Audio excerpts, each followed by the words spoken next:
அம்மா மருமகளே, சொல்லுங்க மாமா. ஒரு புது அப்டேட் உனக்கு தெரியுமாமா? என்னது மாமா?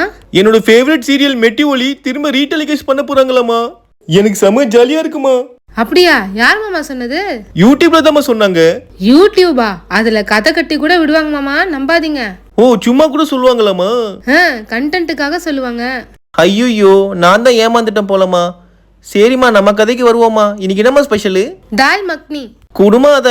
தால் மக்னி இது நார்த்ல ரொம்பவே ஃபேமஸான ரெசிபி. இது ரொம்பவே ஹெல்த்தியும் கூட அண்ட் செய்யறதுக்கும் ஈஸி அண்ட் டேஸ்ட் வைஸ் சூப்பரா இருக்கும். இது செய்யறதுக்கு ஒரு மிக்சிங் பவுல்ல 1/2 கப் கிட்ட கருப்புளுந்து, 1/4 கப் கிட்ட ராஜ்மா சுண்டல், அதாச்சு கிட்னி பீன்ஸ், இதை தண்ணியில நல்லா வாஷ் பண்ணிட்டு திரும்ப தண்ணி விட்டு தட்டு போட்டு மூடி ஒரு 6ல இருந்து 7 மணி நேரத்துக்கிட்ட ஊற விட்டுருங்க. இப்போ குக்கர்ல ஊற வச்சிருந்த இந்த பருப்புகளை சேர்த்துட்டு 1 ஸ்பூன் கிட்ட வெறும் மிளகாய் தூள், 1 ஸ்பூன் கிட்ட உப்பு, 3 கப் கிட்ட தண்ணி சேர்த்துட்டு குக்கர் போட்டு மூடி விசில் போட்டு ஒரு 6 விசில் கிட்ட வேக வச்சு எடுத்துக்கோங்க.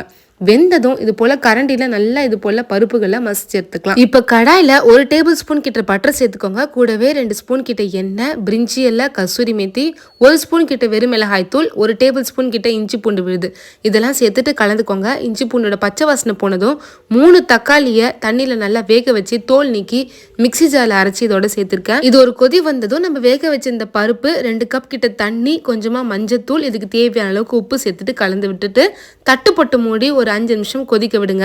இது நல்லா கொதிச்சு வந்ததுக்கு அப்புறமா ஃபிளேவருக்காக கொஞ்சமா இஞ்சி அது போல பொடிசா நறுக்கி சேர்த்துக்கோங்க. கொஞ்சமா கசூரி மேத்தியை கிரஷ் பண்ணி சேர்த்துருங்க. இன்னும் இதோட 1 டேபிள் ஸ்பூன் கிட்ட பட்டர், ஒரு 3 டேபிள் ஸ்பூன் கிட்ட ஃப்ரெஷ் கிரீம் சேர்த்துட்டு நல்லா கலந்து விட்டுட்டீங்கன்னா சூப்பரான தால் மக்னி ரெசிபி ரெடி.